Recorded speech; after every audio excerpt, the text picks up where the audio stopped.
Hola y bienvenidos al Cuidado en el Siglo XXI, entrenamiento para familias de recursos del Condado de Ventura para hogares con corazón. Mi nombre es Marisela Romero, yo soy una licenciada clínica de trabajo social y estoy aquí para facilitarles el material. Bienvenidos y comenzamos.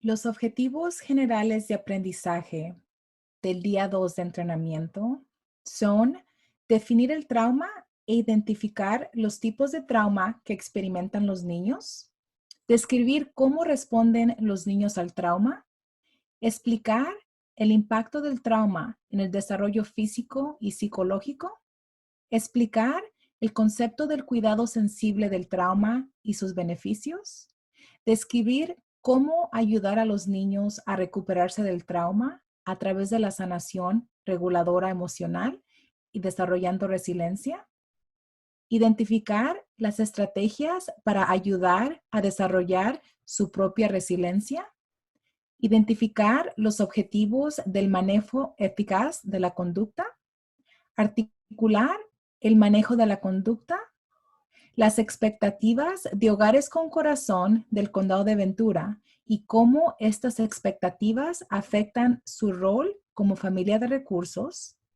identificar las técnicas y los recursos eficaces para manejar la conducta y a la vez brindar apoyo para la sanación y recuperación del niño.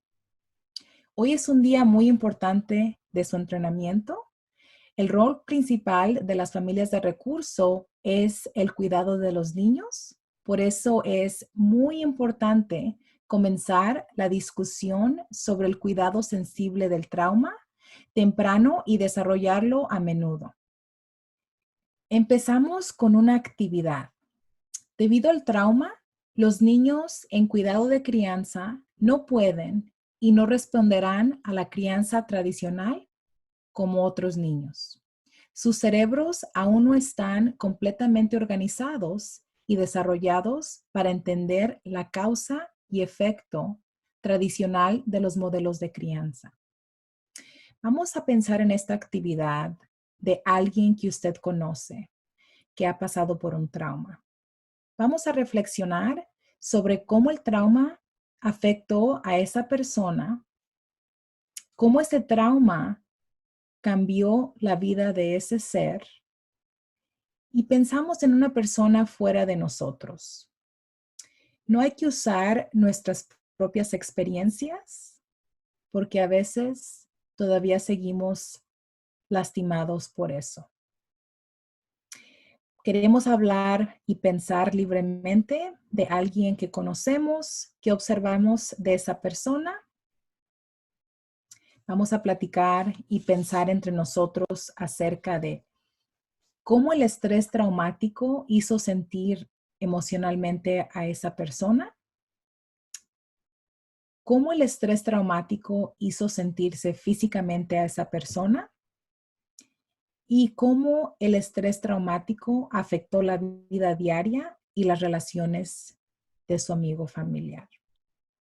Algunos de los traumas más comunes que hablamos usualmente en clase, una pérdida de un ser querido, un accidente automovilístico, ser víctima de un delito, víctima de violencia doméstica. Ustedes piensen, ¿verdad? Los traumas, hay muchas variedades y mientras enfocamos nuestros pensamientos en esta persona que conocemos, quiero que piensen en primer lugar acerca de los sentimientos emocionales. Y usualmente los más comunes son depresión, enojo, miedo, sentirse abrumado, confusión, soledad o aislamiento, ansiedad, dificultad para pensar o dificultad para recordar detalles. Y la lista sigue. Hay muchas consecuencias y muchos sentimientos emocionales que el trauma trae a las personas. Ahora, pensando en los sentimientos físicos, ¿qué sintió esa persona físicamente cuando estaba experimentando el trauma? Unas de las cosas más comunes, temblores, sudación, mareos, reacción de miedo como temblores, náusea, enojo, tensión y muchas más. Y el afectado a la vida diaria y a las relaciones, respuestas comunes, incapacidad para involucrarse completamente en la vida familiar o con amistades, como que se distancian de familia y amigos, sufre el matrimonio, problemas de confianza, dificultad para concentrarse, dificultad para funcionar. Mucha gente se vuelve autodestructiva, incapacidad para realizar las tareas de la vida diaria. Mucha gente rechaza la ayuda, se volvió muy necesitado después de este trauma y miramos mucho retiramiento, que esa persona se quiere quedar aislado de los demás. Platicando del trauma, pensando en esta persona que tenemos en mente, ¿cómo piensan ustedes que esta persona logró superar la situación y continuar con su vida exitosa y feliz? ¿Cómo le hizo esa persona para salir adelante? Unos ejemplos de respuesta que ayudaron a la persona son la fortaleza interior, un fuerte sistema de apoyo, un entorno cariñoso y enriquecedor en el hogar. Con el tiempo, se mantuvo ocupado esa persona y buscó ayuda profesional como de un consejero o un médico. Y las respuestas son muchas. Ustedes piensen cómo piensan que la gente puede lograr superar su trauma. También, pensando en esa persona, cómo su amigo experimentó comentarios o conductas de otras personas que se le hicieron difícil para lograr la sanación. Respuestas de ejemplo, le dijeron que no llorara en público o que no hablara del tema. Lo forzaron a hablar del tema. Las personas sintieron lástima por él o ella. Fue evitado por otras personas. Las personas siempre trataron de alegrarlo o le dijeron que debía superar y tratar de olvidar la situación. La persona no dejaba de contar al familiar de su historia, de sus dolores y las gentes no querían seguir relaciones con esa persona para no seguir escuchando las cosas. Otra pregunta que nos hacemos acerca de esa persona que conocemos, ¿qué necesitó o quiso esa persona de ustedes para poder sanar? Las respuestas que tenemos, estar disponible para escuchar, si era apropiado cuando lo pedía, compartir su propia experiencia, dejar que su amigo le diga lo que necesitaba en el momento, aceptar su plazo de tiempo para sanar sin juzgar, invitarlo a regresar a la vida cuando estaba listo, dispuesto y capaz, respetar el trauma de esa persona, mantener su plataforma como persona de apoyo y recordar que la sanación depende en las relaciones. Este tema es un tema muy difícil, pero muy importante de entender. Todos necesitamos mejorar en algún aspecto de nuestra vida. La mayoría de nosotros tenemos recursos internos y externos que nos ayudan a caminar en esos tiempos difíciles y mejorarnos de traumas y estrés.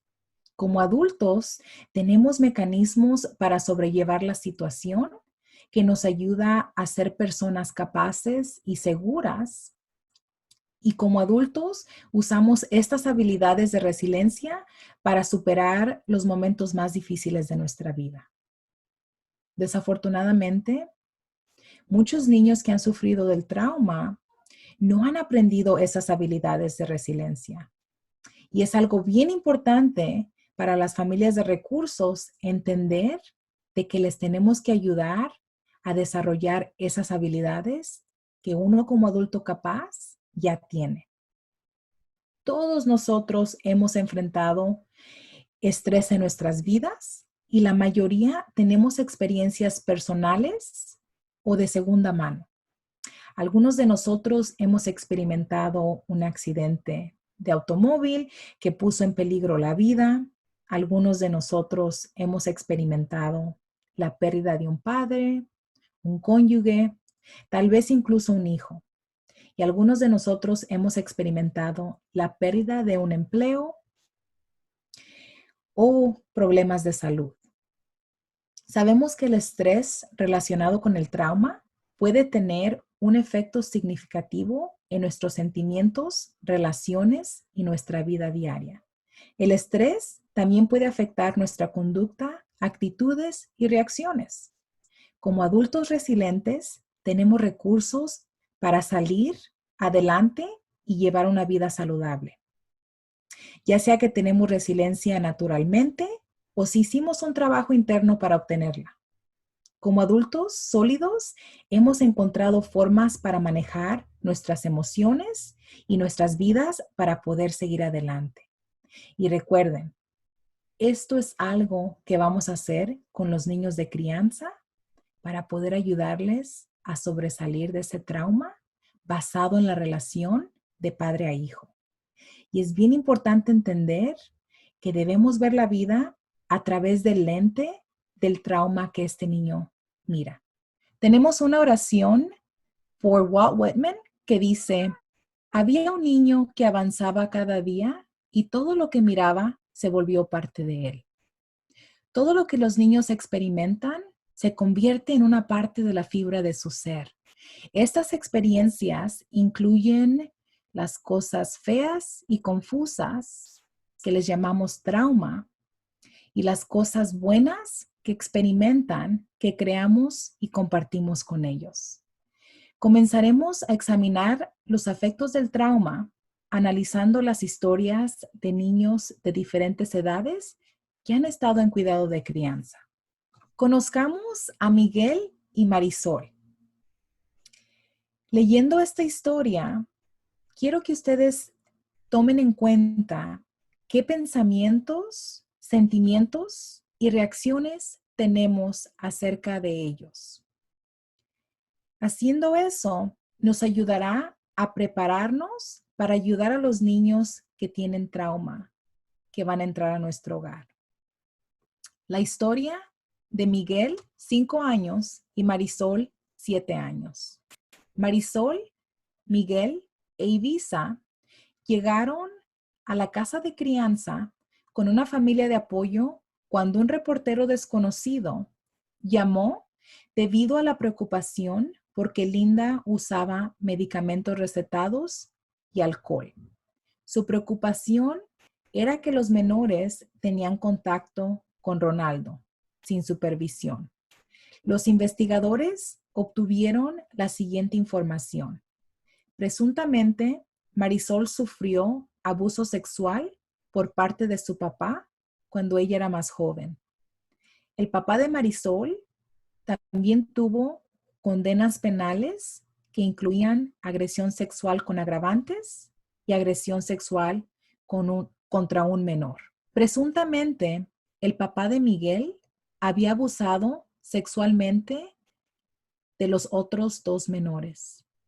Durante las entrevistas con la familia, directa y indirecta, se supo que a los 3 niños se les dejaba algunas veces al cuidado del papá de Miguel sin supervisión.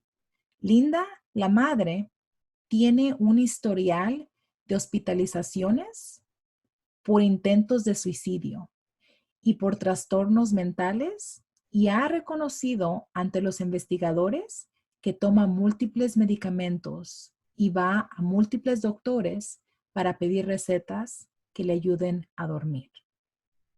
La asistencia de los niños a la escuela ha sido esporádica. Los parientes están preocupados, pero no se identificó a parientes calificados o que mostraran interés en cuidar a los menores.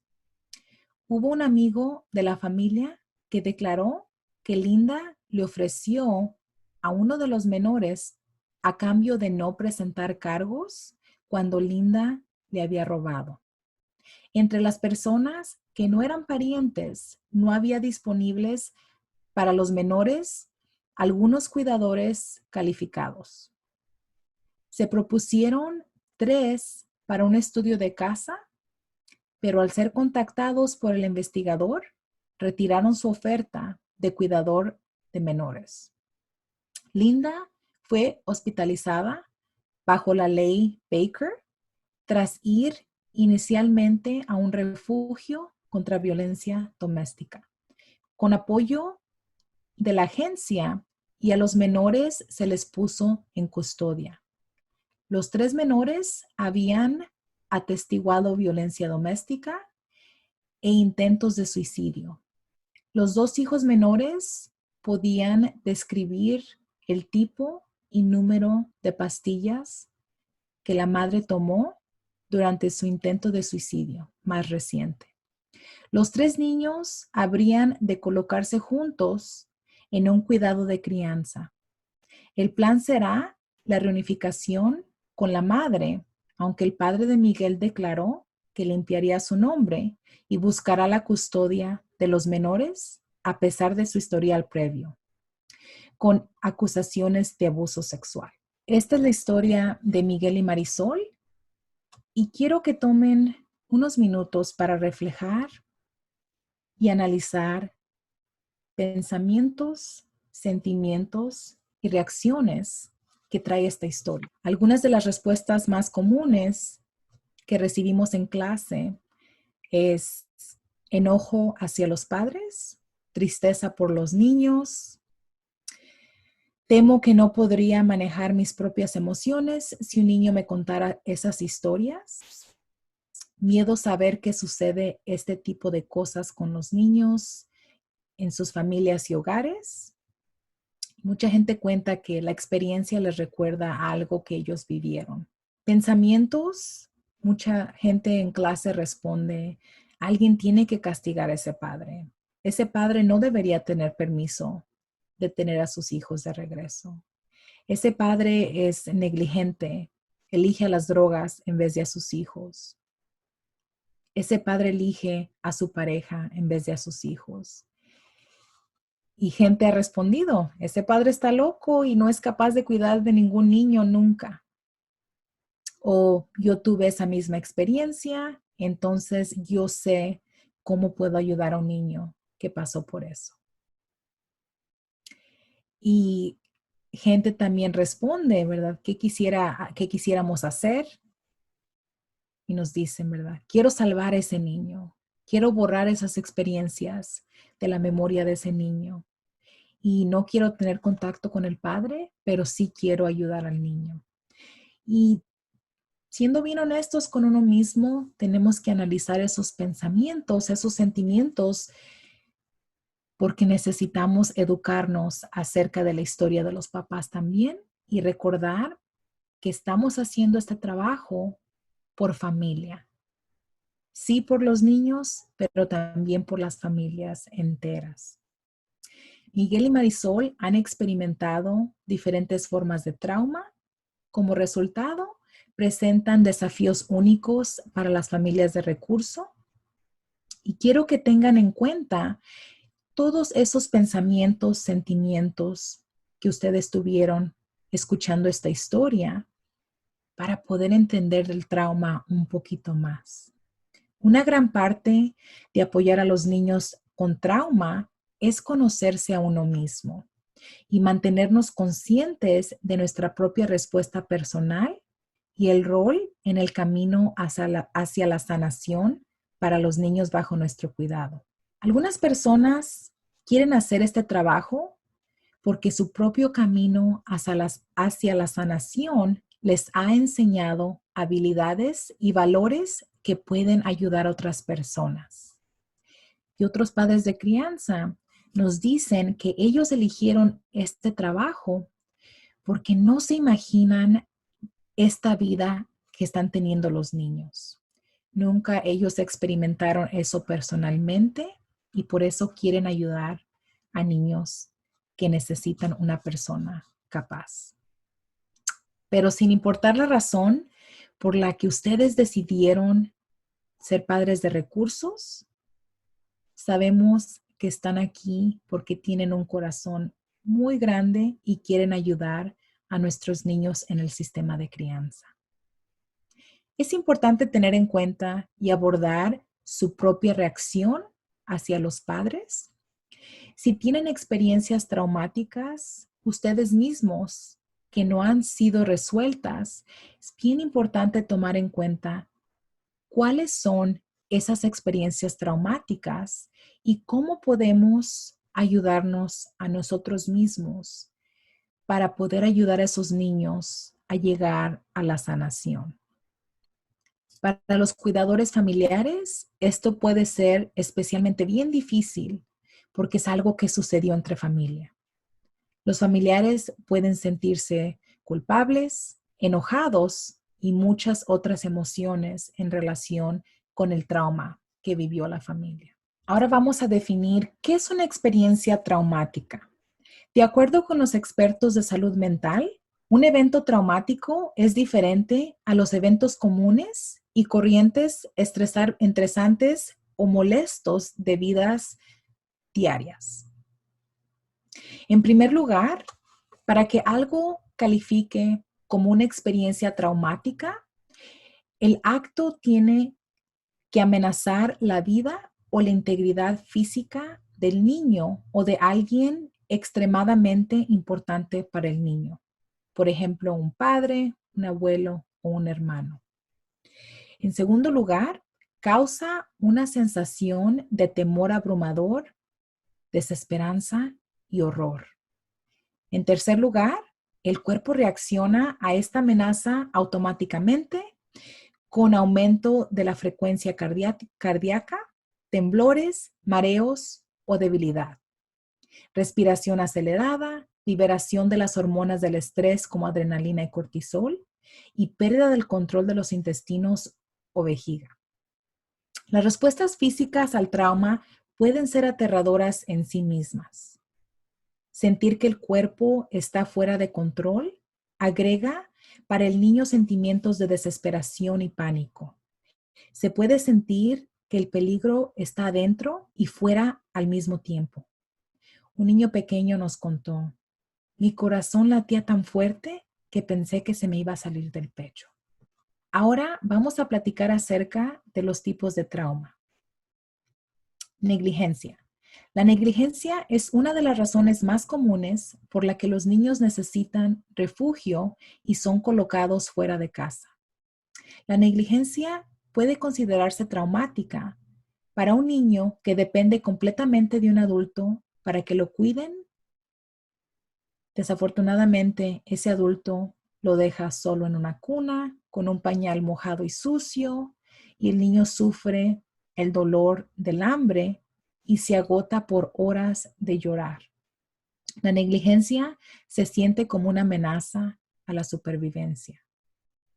Para los niños más grandes, la negligencia puede dejar al niño vulnerable al trauma, como accidentes, abuso sexual y violencia comunitaria. La negligencia también puede hacer sentir a los niños abandonados y sin valor, y reduce su habilidad para recuperarse de eventos traumáticos. La negligencia es un tipo de trauma muy profundo para los niños. Un niño chico que depende en un adulto en cuidarlo, empieza a entender que la vida no es segura, que si llora nadie lo va a atender. Muchas veces miramos que los niños más grandecitos, adolescentes que experimentan negligencia, terminan metiéndose en pandillas, en violencia comunitaria, porque están buscando dónde pertenecer. Todos necesitamos un grupo, un lugar que podamos llamar nuestro hogar. Y esto es lo que queremos brindarle a los niños. Donde pertenecer en nuestro hogar, siendo familias de recursos. Tenemos un tipo de trauma que es el trauma agudo. Esto es un evento único que dura un periodo de tiempo limitado. Por ejemplo, algo que nos pasó una vez. Y todos los adultos tenemos algo en nuestra historia que hemos sobrepasado. Algunos ejemplos incluyen estar en un accidente automovilístico, ser mordido por un perro, ser testigo o víctima de un delito, vivir un desastre natural como un huracán, ver a un ser querido morir o una agresión física o sexual. Incluso durante un evento traumático breve, un niño puede atravesar una cantidad de sentimientos y pensamientos y respuestas físicas a medida que reacciona al peligro y considera cómo buscar la seguridad. Y hay ciertos momentos durante el evento, por ejemplo, cuando un perro ladra o alguien que tiene una arma, que pueden quedarse en la mente del niño como el momento más aterrador. Los niños miden la gravedad de un evento según las respuestas de los padres y otros adultos. Por ejemplo, una pequeña niña dijo que la parte más aterradora del huracán fue ver a su madre llorar de miedo. Y eso es lo que los niños recuerdan. También uno como adulto, pueda que no recordamos todo el evento traumático, pero hay una sección que siempre se queda grabada en nuestra mente y cuando cosas pasan nos recuerdan de ese trauma. Entonces tenemos que hacer nuestra lista propia de qué traumas tenemos nosotros. Aunque sea un trauma agudo, algo que pasó una vez en nuestra vida, es trauma. El trauma crónico es cuando un niño experimenta muchos eventos traumáticos a menudo durante un extenso periodo de tiempo. El trauma crónico puede significar eventos traumáticos recurrentes del mismo tipo, por ejemplo, abuso físico sexual, o la experiencia de muchos eventos traumáticos diferentes. Por ejemplo, un niño que ha visto una pelea violenta entre sus padres y luego se lastima en un tiroteo y luego tiene que pasar semanas en el hospital sometido a procedimientos médicos aterradores. A lo mejor en la escuela le hacen bullying, ha pasado hambres, son como capas y capas. Incluso en casos de trauma crónico como el abuso físico, pueden existir eventos particulares que se destacan por ser especialmente aterradores. Por ejemplo, una niña pequeña nos dijo que no podía dejar de pensar en la noche en que mamá estaba tan borracha que estaba segura de que iba a matar a mi hermana. Y otra niña dijo, cuando papá le gritaba a la gente que no estaba ahí. Los efectos del trauma crónico se potencian entre sí. El cerebro y el cuerpo del niño que ha experimentado trauma crónico durante años puede responder de manera diferente a un evento que da miedo. Los niños que han experimentado una serie de traumas pueden sentirse más abrumados con cada evento que sigue y más convencidos de que el mundo no es un lugar seguro. Entre más trauma pasan estos niños, más cambia su forma de mirar la vida y empiezan a tener problemas confiando en la gente y empiezan a enfocarse en las cosas negativas de su vida. Por eso, como padres de recursos, nos toca ese papel de enseñarles una vida bonita, sana y segura. El trauma complejo. Los efectos del trauma se agravan cuando el trauma es causado por las personas que dependían los niños para su supervivencia y seguridad. Esto es lo que los expertos llaman al trauma complejo. Y el trauma complejo ocurre cuando los niños son expuestos a un trauma crónico desde una edad muy temprana, generalmente cuando tienen menos de 5 años, como resultados de las acciones de los padres u otros adultos que deberían haberse encargado de su cuidado y protección.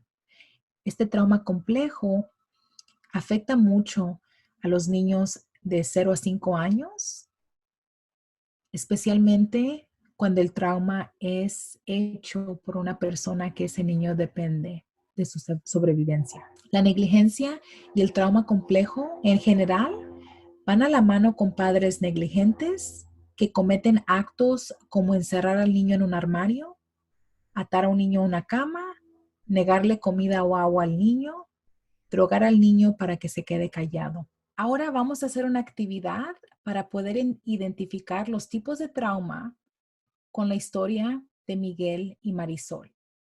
Les voy a leer un poquito más detalle de su historia y mientras escuchan esta historia, quiero que identifiquen qué tipos de trauma han experimentado Miguel y Marisol. Miguel, 5 años y Marisol, 7 años. Marisol, Miguel e Ibiza llegaron a la casa de crianza con una familia de apoyo cuando un reportero desconocido llamó debido a la preocupación porque Linda usaba medicamentos recetados y alcohol. Su preocupación era que los menores tenían contacto con Ronaldo sin supervisión. Los investigadores obtuvieron la siguiente información. Presuntamente, Marisol sufrió abuso sexual por parte de su papá cuando era más joven. El papá de Marisol también tuvo condenas penales que incluían agresión sexual con agravantes y agresión sexual contra un menor. Presuntamente, el papá de Miguel había abusado sexualmente de los otros 2 menores. Durante las entrevistas a la familia directa e indirecta, se supo que a los 3 niños se les dejaba algunas veces al cuidado del papá de Miguel sin supervisión. Linda, la madre, tiene un historial de hospitalizaciones por intentos de suicidio y por trastornos mentales y ha reconocido ante los investigadores que toma múltiples medicamentos y va a múltiples doctores para pedir recetas que le ayuden a dormir. La asistencia de los niños a la escuela ha sido esporádica. Los parientes están preocupados, pero no se identificó a parientes calificados o que mostraron interés en cuidar de los menores. Hubo un amigo de la familia que declaró que Linda le ofreció a uno de los menores a cambio de no presentar cargos cuando Linda le había robado. Entre las personas que no eran parientes, no había disponible nadie para cuidar de los menores. Al ser contactados por los investigadores, retiraron su oferta de cuidado de los menores. Linda fue hospitalizada bajo la ley Baker tras ir inicialmente a un refugio contra violencia doméstica. Un apoyo de la agencia y los menores fueron puestos en custodia. Los 3 menores habían atestiguado violencia doméstica e intentos de suicidio. Los 2 hijos menores podían describir el tipo y número de pastillas que la madre tomó durante su intento de suicidio reciente. Los 3 niños habrían de colocarse juntos en un cuidado de crianza. El plan será la reunificación con la madre, aunque el padre de Miguel declaró que limpiaría su nombre y buscará la custodia de los menores a pesar de su historial previo con acusaciones de abuso sexual. Marisol es descrita como la mamita para los otros 2 menores. Cuando los menores estaban en casa, Marisol habitualmente les proveía comida y los llevaba a dormir. Cambiaba los pañales de Ibiza y alimentaba a la bebé. Marisol es temperamental. Su estado de ánimo cambia y a los adultos se les dificulta entender por qué. Es una niña que puede hacer un berrinche y a una edad temprana se resiste a ser tocada por un adulto. Solo dejará a su hermano y hermana estar cerca de ella sin gritar o pelear. El desarrollo de Marisol es cercano a o es el adecuado. Tiene una forma de hablar que es un idioma privado con Miguel e Ibiza. Los 3 menores se entienden entre sí, pero tienen algunas irregularidades del habla en común que en ocasiones son difíciles de entender para las personas fuera del trío. Marisol ha dejado de ir mucho a la escuela. Algunas veces envía a Miguel al jardín de niños, pero se quedaba en casa para asegurarse que la madre y la bebé estuvieran bien. Tiene aproximadamente 2 años de retraso en su escolaridad y a medida que se aproxima a años en que los menores deben repetir, si se quedan rezagados, necesitará mucha ayuda para seguir al tercer año. Marisol no hablará ni interactuará con hombres que hablen español, aunque se crió en un hogar bilingüe. Marisol enmudece, voltea a otro lado o para abajo y se retrae en sí misma cuando ve a su trabajadora social hispana entrar al edificio o al estacionamiento de la escuela y en su hogar de crianza. El desarrollo de Miguel es generalmente el adecuado, aunque puede ser difícil de entender ya que él y Marisol parecen hablar su propio idioma. Los tres menores se entienden entre sí, pero tienen algunas irregularidades del habla en común que en ocasiones son difíciles de entender para personas fuera del trío. Miguel está muy concentrado en asegurar que se satisfagan sus necesidades y, en segundo lugar, las necesidades de sus hermanas. Puede ser rudo, pero es generalmente percibido como sin malas intenciones. No aparenta querer lastimar a otros, pero algunas veces puede arrasarlos. Miguel necesita supervisión constante y cuando no está siendo observado, tiende a ponerse en peligro, incluyendo correr hacia tráfico, tratar de bajarse de un auto en movimiento y por lo general no se percata del peligro. Se reportó que Miguel fue forzado a acariciar a su padre cuando era muy joven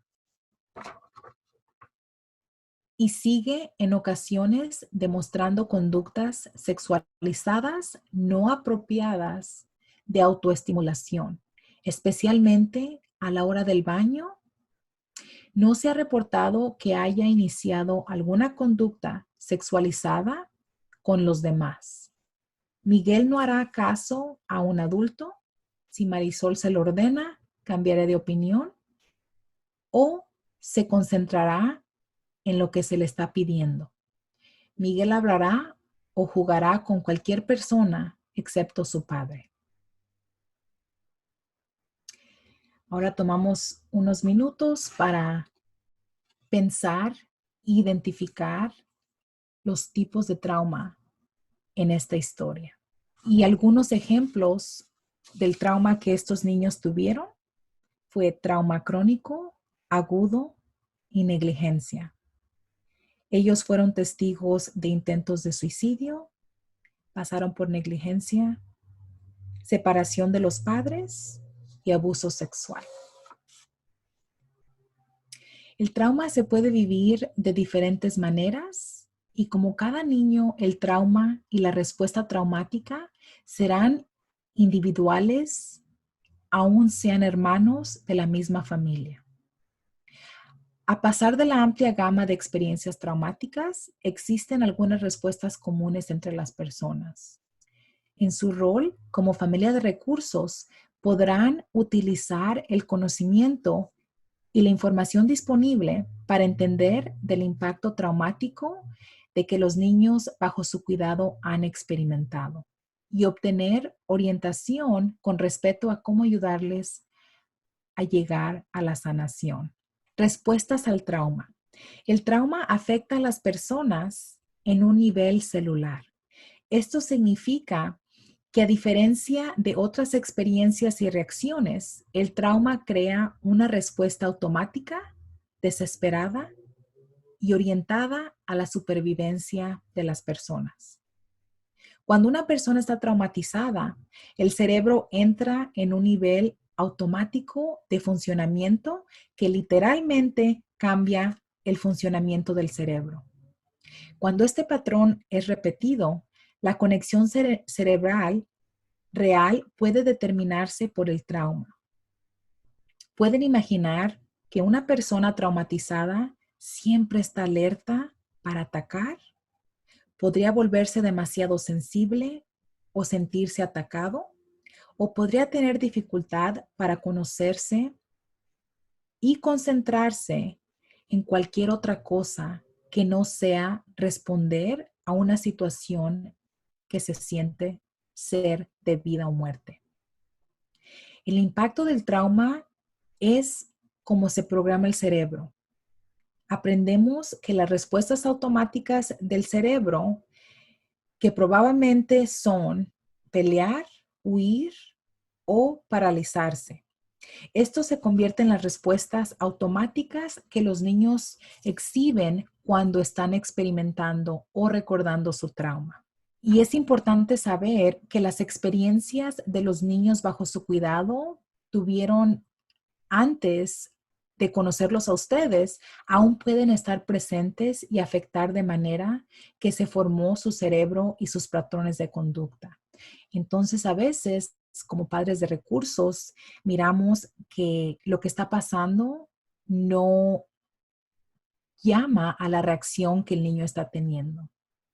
Unos ejemplos que yo he mirado con niños que han experimentado trauma, abuso físico, si queremos, hey, chócala, dame 5, o un abrazo y el niño se congela o el niño se esconde. Esa es una respuesta automática del cerebro. Si algo se cae y hace un ruido bien grande y uno dice, oh, se cayó algo, es algo, un ruido normal. Ese niño puede correr a esconderse o ese niño va a estar listo para pelear porque el cerebro le está diciendo, protégete, y el niño ya no tiene control. Es una respuesta automática. Y recuerden, las 3 respuestas automáticas del cerebro es pelear, huir o paralizarse. Respuestas del trauma. Los niños que han sobrevivido a un trauma a menudo se les hace ser difícil confiar en las personas, sentirse seguros, entender y manejar sus emociones, ajustarse y responder a los cambios de la vida, adaptarse física y emocionalmente al estrés. Las experiencias traumáticas repetidas, particularmente en niños muy pequeños y especialmente aquellos a cargo de los cuidadores, realmente pueden alterar sus vías cruciales del cerebro. Con el tiempo, un niño que ha experimentado trauma empieza a enfocarse en todas las cosas negativas y estresantes de su vida y se les hace difícil identificar las cosas positivas y felices. El niño traumatizado puede tener respuestas únicas al estrés que los niños no traumatizados no tienen. Como cuidadores de niños que han experimentado trauma, no necesitamos, ¿verdad?, ser neurocientíficos para entender que las respuestas físicas y cerebrales son específicamente de trauma. De veras tenemos que entender que estas respuestas... Marcella, Yes. can we do that one again? I got a lot of plane noise in the Oh, background. yeah, there was a plane. Do you want me to go the whole slide 2.123, 213? Yeah, if you Okay. could, that'd be great. Okay, perfect. So 213, 3, 2, 1. Respuestas al trauma. Los niños que han sobrevivido trauma a menudo les resulta difícil confiar en las personas, sentirse seguros, entender y manejar sus emociones, ajustarse y responder a los cambios de la vida, adaptarse física y emocionalmente al estrés. Las experiencias traumáticas repetidas, particularmente en niños muy pequeños y especialmente aquellos a cargo de los cuidadores, realmente pueden alterar vías cruciales en el cerebro en desarrollo. Con el correr del tiempo, un niño que ha experimentado trauma se le hace difícil enfocarse en las cosas positivas y felices de su vida y se enfocan en lo negativo y el estrés que ellos han pasado. El niño traumatizado puede tener respuestas únicas al estrés que los niños que no han pasado por trauma no tienen. Es importante entender que estas respuestas están fuera del control del niño y el cerebro actúa automáticamente. También es importante que sepan que las experiencias que los niños bajo su cuidado tuvieron antes de conocerlos aún pueden estar presentes y afectan la manera en cómo su cerebro responde a relaciones. Y recuerden que los niños pueden sanar de ese trauma. Respuestas al trauma. Cada niño responde al trauma de manera diferente. La respuesta de un niño a un evento traumático dependerá de factores tales como la edad y etapa del desarrollo del niño. El temperamento básico del niño. Algunos niños tienen más miedo, son más sensibles por personalidad. ¿Cómo el niño percibió o entendió el peligro?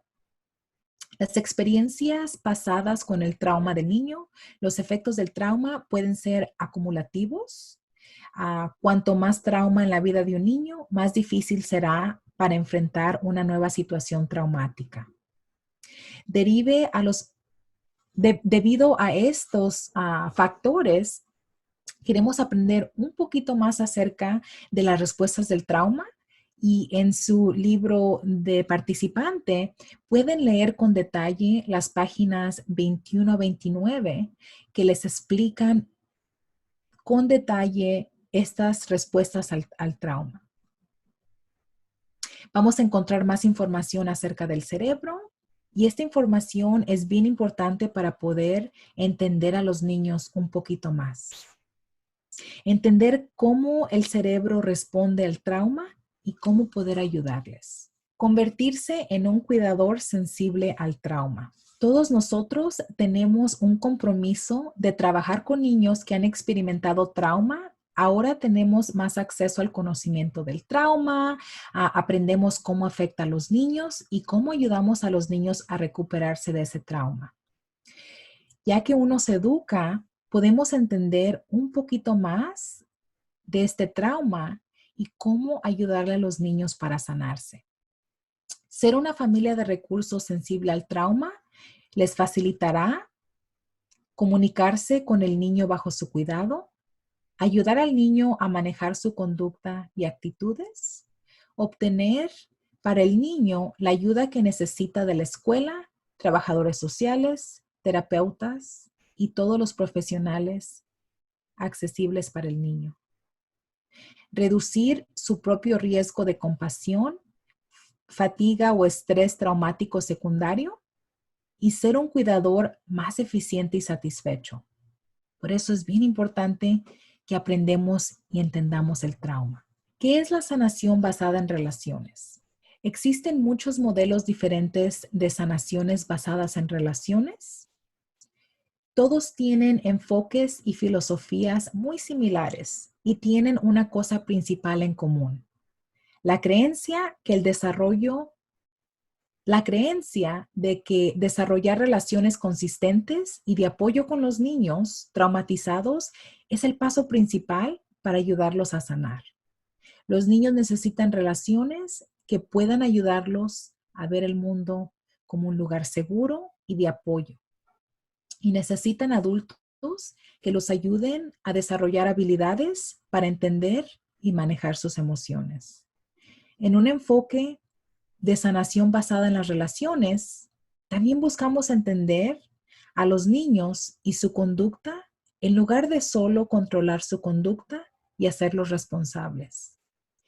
También nos preguntamos nosotros, ¿qué le sucedió a ese niño? En lugar de culparlos y avergonzarlos por la conducta que vemos. Es bien importante entender qué le ha sucedido a ese niño para de veras entender su historia y entender esas reacciones automáticas debido al trauma.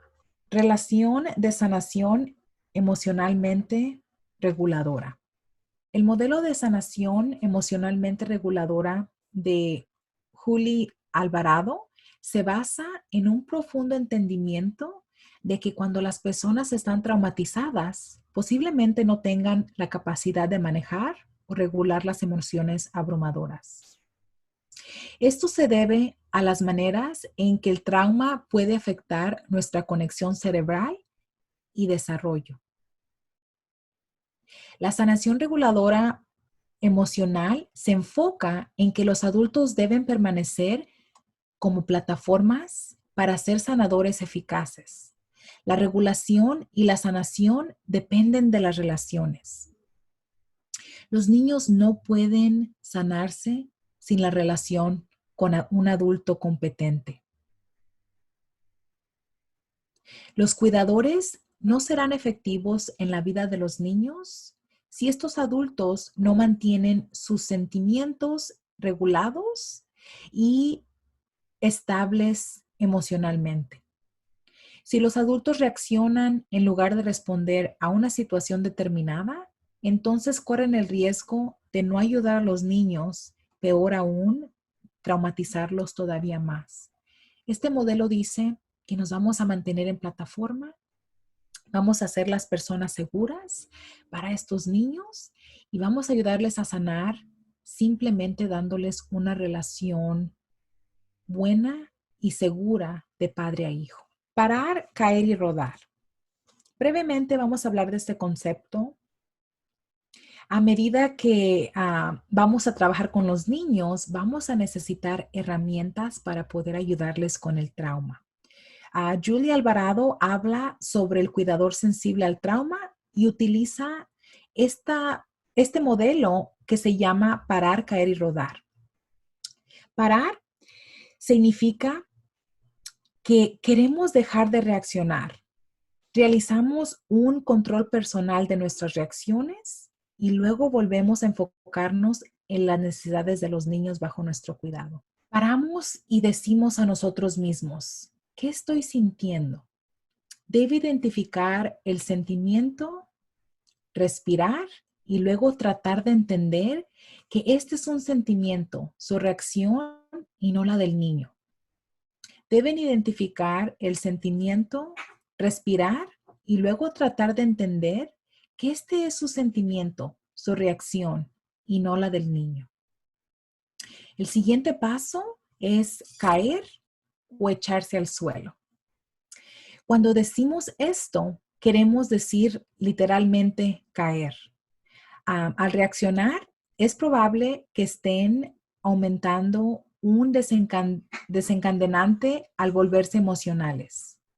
Es importante reducir la amenaza que parece representar para el niño, lo que incluye ponerse a su nivel por debajo del niño o simplemente buscar una forma para permanecerse presente sin parecer una amenaza. Esto puede ayudar al niño a regresar del secuestro de su mente, de la respuesta desencantante. Queremos escuchar y relacionarnos con el niño. No controlar ni empezar a dar consejos. Queremos permanecer en calma y estar presentes con el niño mientras está el niño llegando a centrarse con sus emociones. Por último, queremos rodar. Con esto queremos decir rodar con las necesidades del niño. Dejándonos a un lado, debemos pensar en lo que el niño necesita de nosotros. Tranquilidad, seguridad, apoyo, presencia y a menudo la combinación correcta de presencia y espacio. Elementos esenciales del cuidado sensible del trauma. Entender el impacto del trauma. Es importante que reconozcamos el impacto del trauma que ese niño ha tenido en su vida. Debemos ser capaces de ver el mundo a través del lente de sus experiencias traumáticas para poder entender un poquito más cómo el niño se relaciona y mira el mundo. El impacto del trauma en los niños y adultos por igual a menudo resulta en una conexión o reconexión del cerebro. Yo sé que se escucha dramático, pero es bien serio y es muy cierto. Cuando las personas sienten que su vida, seguridad o un ser querido está en grave peligro, el cerebro toma el control y crea una respuesta de supervivencia inmediata. Y quiero preguntarles, ¿pueden ustedes pensar en un ejemplo cuando el cerebro toma el control y crea una respuesta de supervivencia inmediata? Piensen ustedes en una vez que algo pasó y ustedes reaccionaron inmediatamente sin pensar.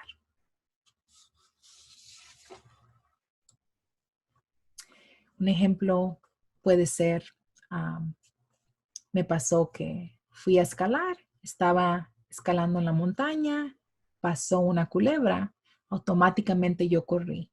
Mi cerebro no pensó, no dijo, oh, es una culebra, no dijo, corre, simplemente automáticamente mi cerebro dijo, corre y mi cuerpo reaccionó.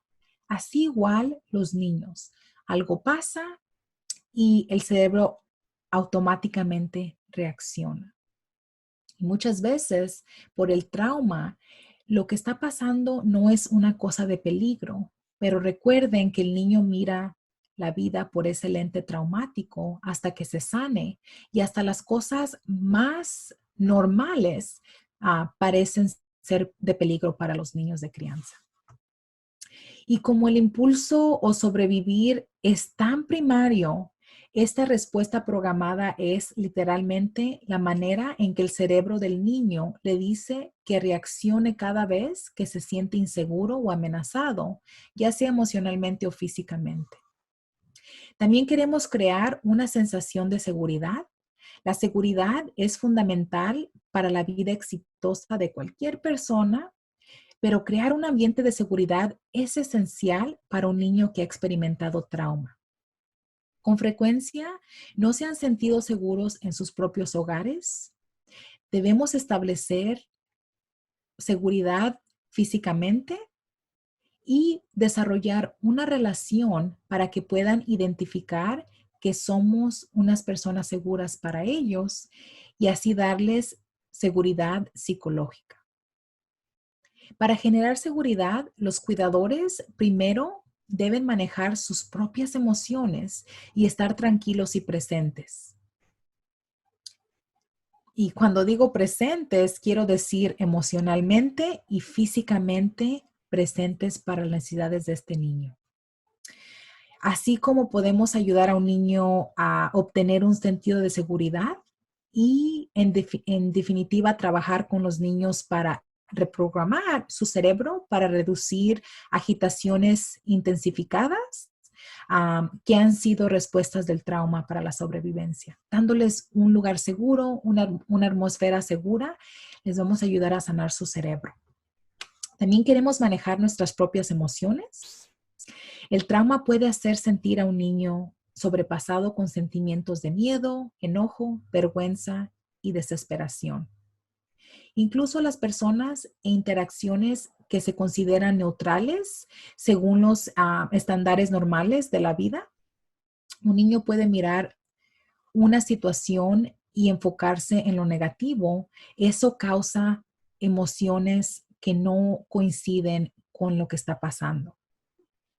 El trauma puede afectar el desarrollo del niño de manera tal que no puede aprender cómo identificar, expresar o manejar sus estados emocionales. Por ejemplo, los bebés aprenden a regular y tolerar sus sentimientos interactuando con adultos cariñosos. Los niños más grandes que no desarrollan estas habilidades durante la infancia pueden parecerse más a los bebés emocionalmente. Al proporcionar un cuidado tranquilo, consistente y cariñoso, pueden dar el ejemplo para los niños y enseñarles cómo definir, expresar y manejar sus emociones. Por eso, su rol como padre de crianza es convertirse en un contenedor emocional. Poder tolerar las fuertes emociones que los niños experimentan y ayudarlos a tener un lugar donde están bien y se sienten seguros. También identificar la reacción y la respuesta al trauma del niño. Las emociones abrumadoras pueden tener un impacto muy negativo en la conducta de los niños, especialmente si no pueden hacer una conexión entre sentimiento y comportamiento. Apoyar las conexiones y relaciones. Los niños aprenden quién son y cómo es el mundo a través de las conexiones que hacen, incluso las relaciones con otras personas. Las relaciones estables, positivas, tienen una función esencial para ayudar a los niños a sanar del trauma. Los patrones originales que los niños desarrollan para hacer conexiones y desarrollar relaciones se establecen dentro de las relaciones con los cuidadores primarios. Las relaciones tempranas con los cuidadores primarios forman la primera experiencia de apego del niño y de muchas maneras programan el cerebro y el ser del niño con respecto a repetir los patrones que aprendieron antes. En simples palabras, la relación que ustedes tienen con el niño le ayudará a formar relaciones con otras gentes fuera del hogar. Los niños que han sido víctimas del abuso o negligencia a menudo tienen apegos inseguros con otras personas. Como cuidadores sensibles al trauma, pueden ayudar a su niño a aferrarse a lo que fue bueno de estas conexiones, para darles un nuevo significativo y desarrollar nuevas relaciones más saludables entre ustedes y su niño y con toda la demás gente. Ayudar a los niños a desarrollar un sentido de autonomía. Para sanar el trauma, los niños necesitan desarrollar un fuerte sentido de autonomía para poner sus historias de trauma en perspectiva y para reconocer que son personas valiosas y valoradas. Desafortunadamente, muchos niños que han experimentado trauma viven con la regla no escrita de no decir nada a nadie. Es posible que ellos crean que lo que les pasó de alguna manera es culpa de ellos, porque ellos a lo mejor dijeron cosas que pasaban en casa y es bien importante ayudarles a quebrar esa regla no escrita de no decir nada a nadie. Enseñarles la comunicación y enseñarles que nada de lo que pasó fue culpa de ellos. Ustedes pueden ayudar al niño a superar estas creencias escuchándolos y trabajando con ellos para construir puentes por encima de las interrupciones de su vida y ayudándolos a desarrollar entendimiento de sus historias. La regulación y la sanación dependen de las relaciones. Su relación con el niño, bajo su cuidado, se convierte en una ancla para ayudar al niño a manejar sus experiencias. Y siempre mantenemos nuestra plataforma. Recuerden que siempre vamos a brindar la mejor experiencia de sanación para los niños cuando nos mantenemos siendo personas sanas y seguras para ellos. También queremos establecer la seguridad. Como adultos, este es un trabajo que tenemos toda la vida con ellos. Significa que vamos a tener paciencia, les vamos a dar límites y vamos a mantener la tranquilidad con el niño para mantenernos emocionalmente capaces. También observamos nuestras propias respuestas. Siempre nos vamos a preguntar, ¿cómo este comportamiento me hace sentir? ¿Cómo respondemos a situaciones? ¿Le estamos pidiendo al niño que haga algo que nosotros mismos no podemos hacer? ¿Mantenemos un sentido de tranquilidad? ¿Somos personas que podemos tener una reacción fuerte o instinto para usar autonomía y relacionar las respuestas con los niños? Y por último, y bien importante, cuidarse de usted mismo. Cuidar bien de nosotros mismos es una de las habilidades más importantes que podemos desarrollar. Al cuidar bien de nosotros mismos, ayudamos a los niños a aprender cómo cuidar bien de ellos mismos. Entonces, Tenemos que seguir haciendo cosas que nos hacen felices, cosas individuas que son solo para nosotros. Leemos esta oración que dice, paz no significa estar en un lugar en donde no hay ruido, problemas o trabajo duro. Significa estar en medio de todo y aún así sentirse calma en su corazón. Y les pregunto a ustedes, ¿qué va a ser su paz interna? ¿Qué vamos a hacer cuando las cosas se pongan difíciles? ¿Cómo nos vamos a cuidar a nosotros mismos? ¿Y cómo vamos a recargar esas baterías para ser los mejores padres que podamos ser? ¿Qué es la resiliencia? La resiliencia es la habilidad de recuperarnos de eventos traumáticos. En general, los niños que son resilientes se ven como seguros, capaces y amados. Tener una relación fuerte de apoyo con un adulto competente y que se preocupa por él. Sentir que sus talentos y habilidades son cultivadas. Sentir un sentido de control sobre su propia vida y sentirse dedicado y parte de una comunidad más amplia. Entonces, lo que queremos hacer es darles opciones a los niños para que ellos tomen decisiones de su vida. Tantas decisiones han sido tomadas por ellos. Mientras llegan a una edad que ellos pueden tomar decisiones simples, queremos ayudarles a tomar decisiones de su vida para que ellos se sientan en control. También queremos incluirlos a ser parte de la comunidad, ya sea con deportes, con niños, personas de su edad, cosas que cualquier otro joven pudiera estar haciendo. Queremos que ellos sean parte de eso. Y siempre apoyarlos cuando ellos deciden qué quieren hacer con su vida, apoyar sus talentos y habilidades y asegurarnos de que estamos siendo la persona que va a ayudarles con lo que ellos decidan. Siempre queremos que ellos tengan una relación fuerte con adultos competentes fuera de nosotros. Puede ser un mentor, puede ser a una persona que ellos admiran, un adulto competente. Ahora vamos a desarrollar un plan para la resiliencia y sanación basada en esta relación con lo que hablamos de la resiliencia a la sanación. Vamos a reflexionar sobre Miguel y Marisol. Leímos su historia y vamos a platicar de cómo les hacemos su resiliencia. Y esta actividad está en su guía de participantes. Ahora vamos a hacer una actividad donde vamos a conocer el caso de Miguel y Marisol. Mientras les leo esta historia, quiero que ustedes piensen en qué sentimientos, pensamientos y reacciones les trae esta historia. Entendiendo nuestros pensamientos, sentimientos y reacciones nos ayudará a prepararse para poder ayudar a estos niños que han pasado por trauma.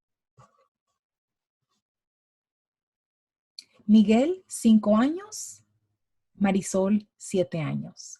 Esta es una historia real de niños que estuvieron en el sistema de crianza. Los nombres fueron cambiados por su protección. Miguel y Marisol son excelentes como hermano y hermana, mayores de su hermana bebé Ibiza. A su corta edad, ya han aprendido a vestirla, cambiarla y alimentarla. Saben que no se les permite usar la estufa, así que dejan correr agua muy tibia para prepararle un biberón cuando Ibiza tiene hambre. Miguel y Marisol están ambos bajo órdenes judiciales que impiden que sus papás se pongan en contacto, pero en ciertas ocasiones sus papás vienen de visita o lo hacían antes de que el Estado interviniera. Cuando los papás vivían en casa, todos eran golpeados y lastimados en otras maneras que a los niños no les gusta recordar. Su mamá ya no tiene afección por sus papás, pero ella parece estar durmiendo mucho tiempo. Algunas veces, cuando toma las pastillas blancas, puede dormir por días. Así que los niños mayores pueden faltar a la escuela para cuidar del bebé. Algunas veces ella tiene que vivir en el hospital porque quiere estar muerta.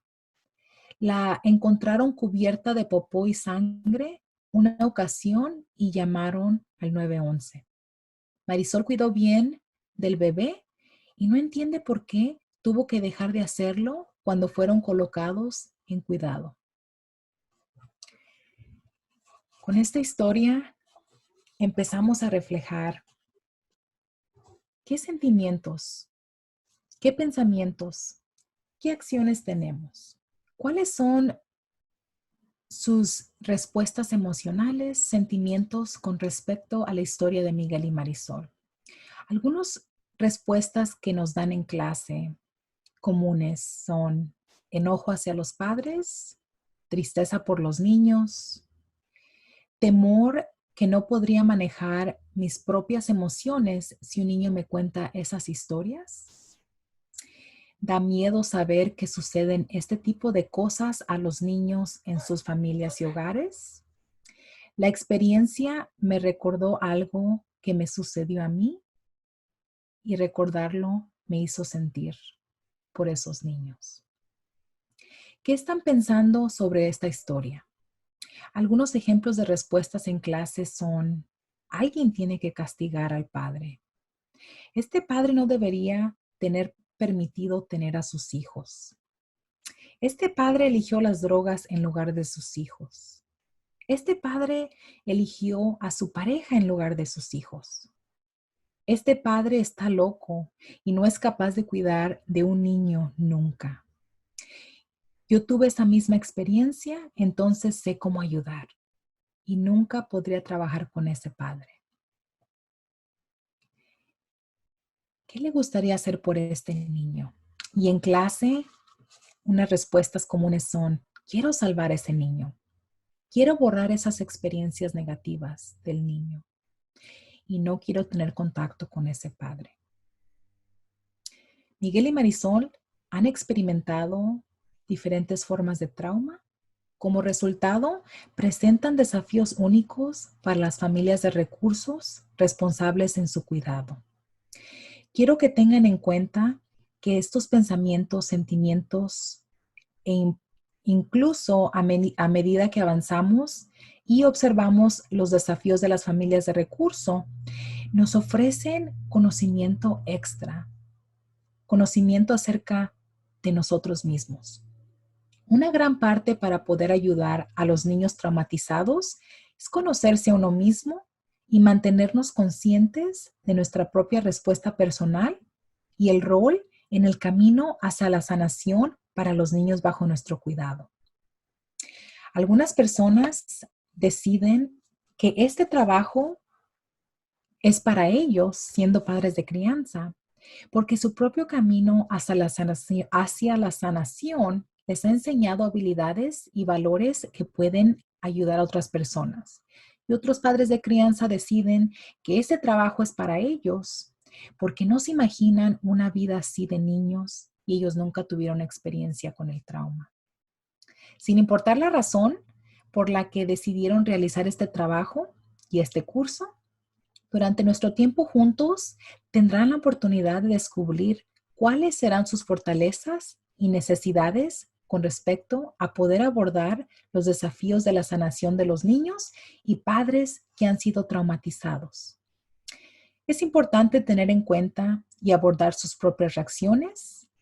Si tienen experiencias traumáticas sin resolver, cuidar de un niño traumatizado puede abrir esas heridas. Es posible que el trabajo que hacen con los niños dispare recuerdos de su propia experiencia, su propia historia. Sin importar quiénes son o el camino que recorrieron, el rol que tienen con los padres requerirá que entiendan las necesidades de los padres de sanar y de tener un rol clave para ayudar a los niños a encontrar la seguridad y sanación. Para los cuidadores familiares, esto puede ser especialmente difícil porque sucedió en la familia.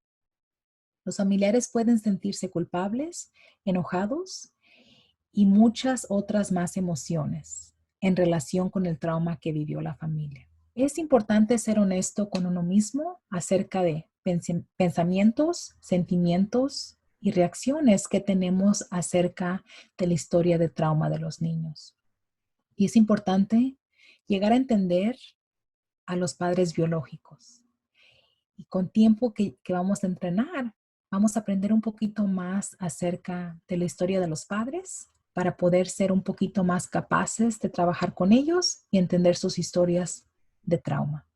La crianza de un niño que ha experimentado abuso y negligencia requiere un nuevo conjunto de habilidades. Entonces recuerden que aunque ustedes ya han sido padres de sus hijos biológicos, vamos a necesitar nuevas herramientas para ser padres de crianza. Necesitamos brindar un manejo cariñoso y positivo de la conducta.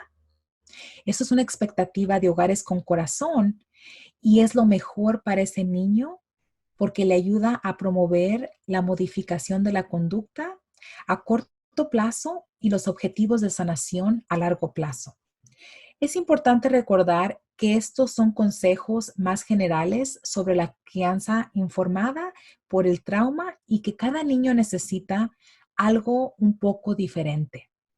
Deberán trabajar con el equipo del niño para desarrollar planes más específicos de crianza y manejo de la conducta y aprovechar el entrenamiento para adquirir más habilidades. ¿Qué es el manejo de la conducta? El manejo de la conducta es un proceso con resultados y objetivos deseados. Tiene la intención de ayudar al niño a desarrollar autocontrol, respeto propio, responsabilidad y orden. Los niños que aprenden a regular sus emociones y conductas se enfrentan a sí mismos y a los demás y a la sociedad de una manera lógica y prosocial. El proceso del manejo de la conducta tiene muchos objetivos importantes.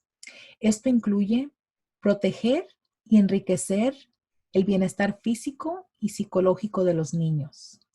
Esto garantiza que los niños no experimenten dolor físico o malestar ninguno, que se proteja y mejore su concepto propio, del cual forma parte de su autoestima.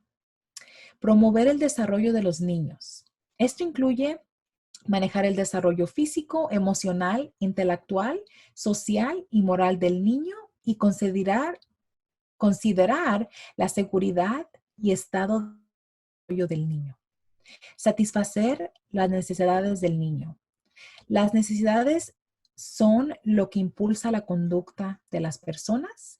El manejo de la conducta se debe enfocar en ayudar a los niños a satisfacer sus necesidades de manera aceptable. Enseñar formas para prevenir y resolver problemas. El manejo de la conducta no es algo que se hace cuando el niño hace algo inaceptable.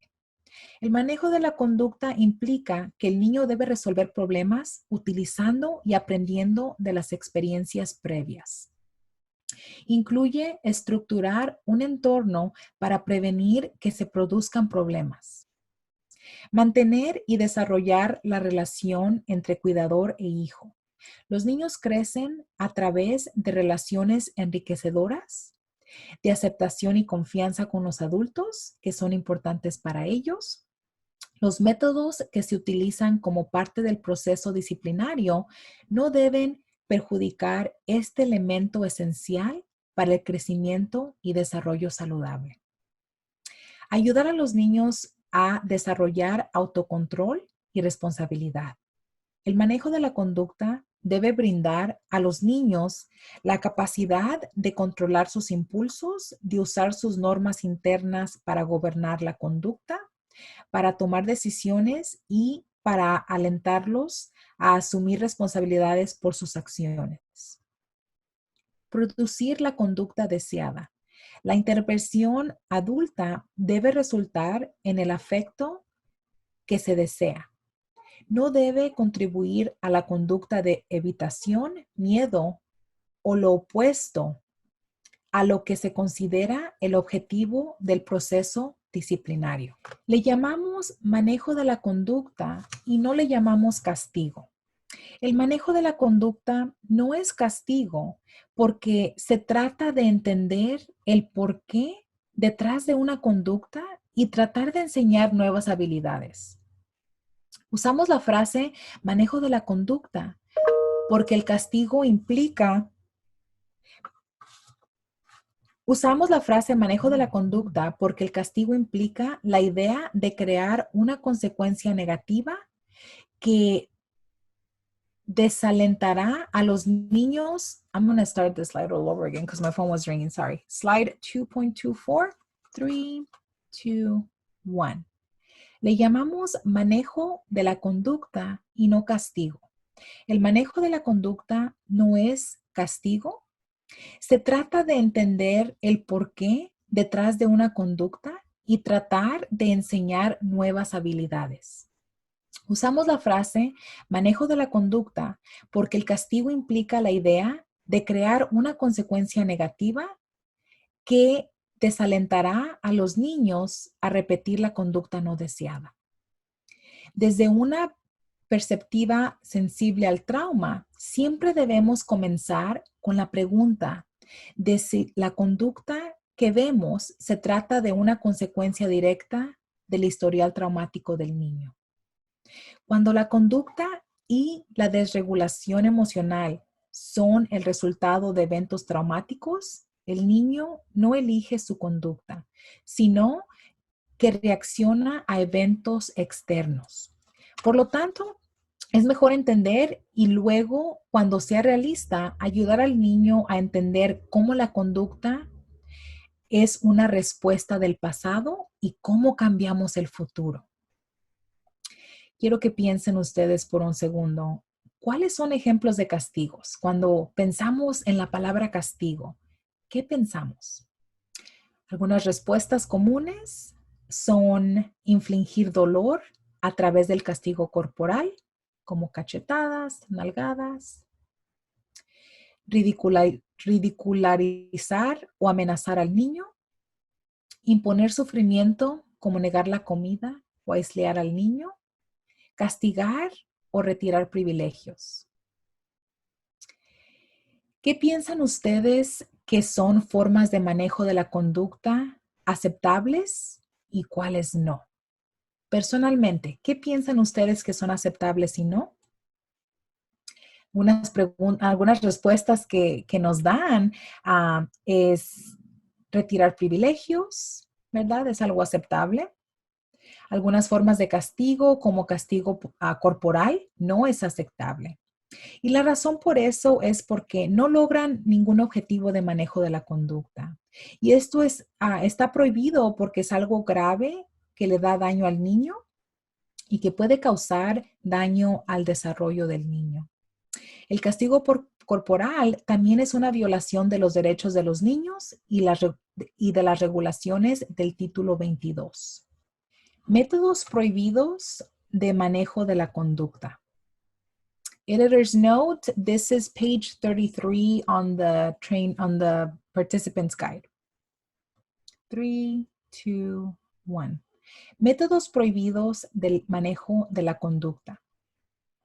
Este es un buen momento para hablar de las expectativas de Hogares con Corazón del Condado de Ventura en relación con el manejo de la conducta.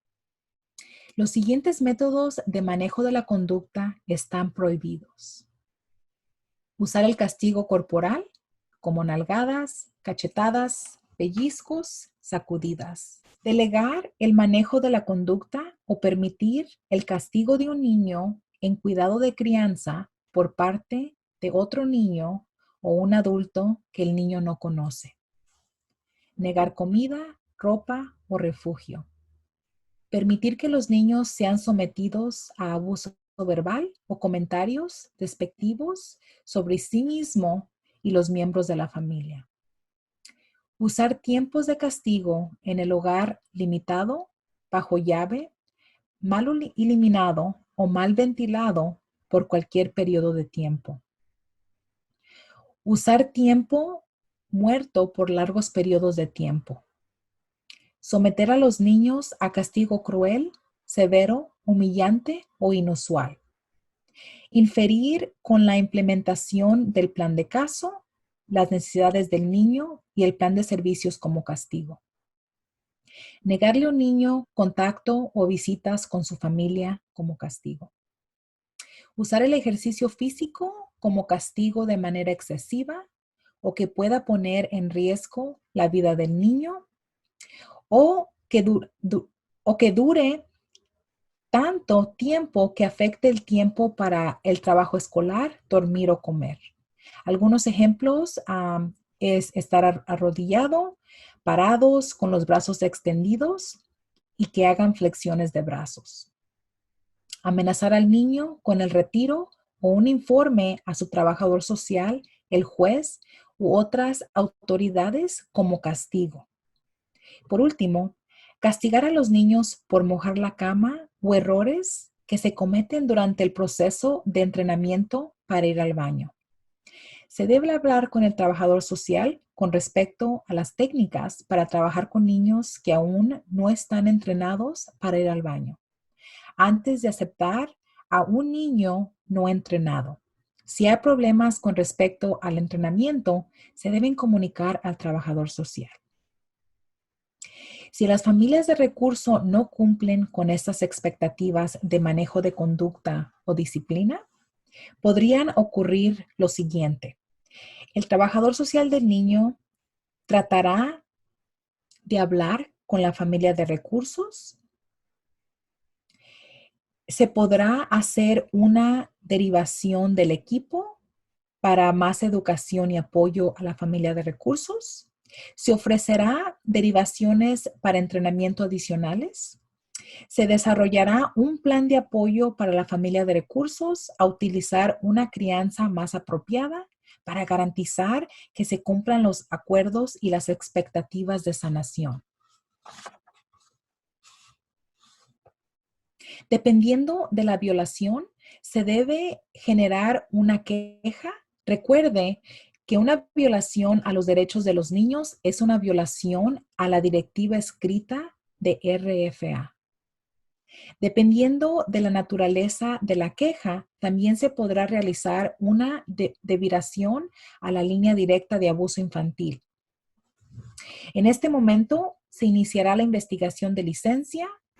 Recuerde que cualquier acusación de violencia a las directivas escritas deberán ser investigadas para garantizar la seguridad de los niños en el cuidado de crianza. Y para más información acerca de las quejas, consulte su material que le entregamos.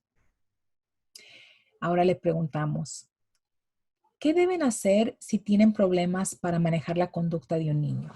¿Qué piensan ustedes que pueden hacer si estamos teniendo problemas con la conducta de un niño?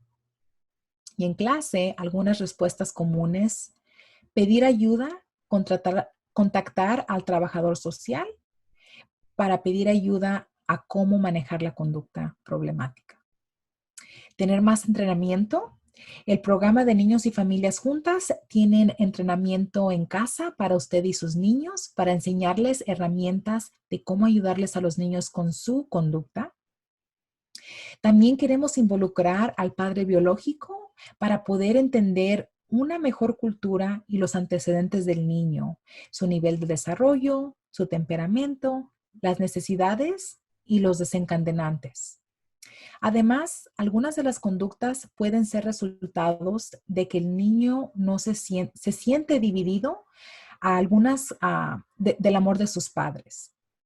Por eso es bien importante involucrar a los padres biológicos para poder abordar los problemas de conducta que resultan de estos sentimientos a medida de que el niño los ve trabajando juntos. Por eso es bien importante tener la cocrianza. Métodos aceptables de disciplina, manejo de la conducta. Hogares con Corazón del Condado de Ventura espera que los cuidadores utilicen estas estrategias de manejo de la conducta para tratar a los niños con amabilidad, paciencia, consistencia y comprensión, y con el propósito de ayudar a los niños a desarrollar responsabilidades y autocontrol. Deben ayudar a cada niño a aprender que es responsable de su propia conducta enseñándoles las consecuencias naturales y aprendidas de su conducta. Los cuidadores deben usar métodos positivos de manejo de la conducta que pueden incluir, entre muchos otros, los siguientes. Reforzar la conducta aceptable, por ejemplo, dar halagos, privilegios especiales y premios, abrazos y besos adicionales, más tiempo dedicado con el niño, estrellas, caras sonrientes en una puerta o carteleta. Desaprobación verbal de la conducta del niño. Nunca desaprobamos del niño, pero sí podemos desaprobar de una acción hecha por el niño. Por ejemplo, no me gusta que arrojes la pelota dentro de la casa. Pérdida de privilegio, por ejemplo, quitar un juguete, no dejarlo ver televisión. Deben ser plazos de tiempo razonables. Tiempo para pensar con el niño. Ayuden al niño tomándose un descanso con usted para que puedan ayudarlo a calmarse. Practiquen respiración o relajación con el niño. Redigir las actividades del niño, por ejemplo, retirar un objeto filoso y reemplazarlo con un juguete seguro. Y nos tenemos que poner creativos. Como padres de recursos, tenemos que encontrar cosas que van a ser positivas para nuestros niños para usarlos como métodos de disciplina. Y recuerden, tienen que ser métodos de disciplina aceptables y entender qué es aceptable y qué no es aceptable. Técnicas eficaces de disciplina, manejo de la conducta. Los objetivos del manejo de la conducta eficaz tienen principalmente el propósito de ayudar al niño a desarrollar autoestima y autocontrol. Las estrategias y categorías de técnica eficaces de manejo de la conducta son promover la conducta positiva, promover el autocontrol y responder a la falta del autocontrol.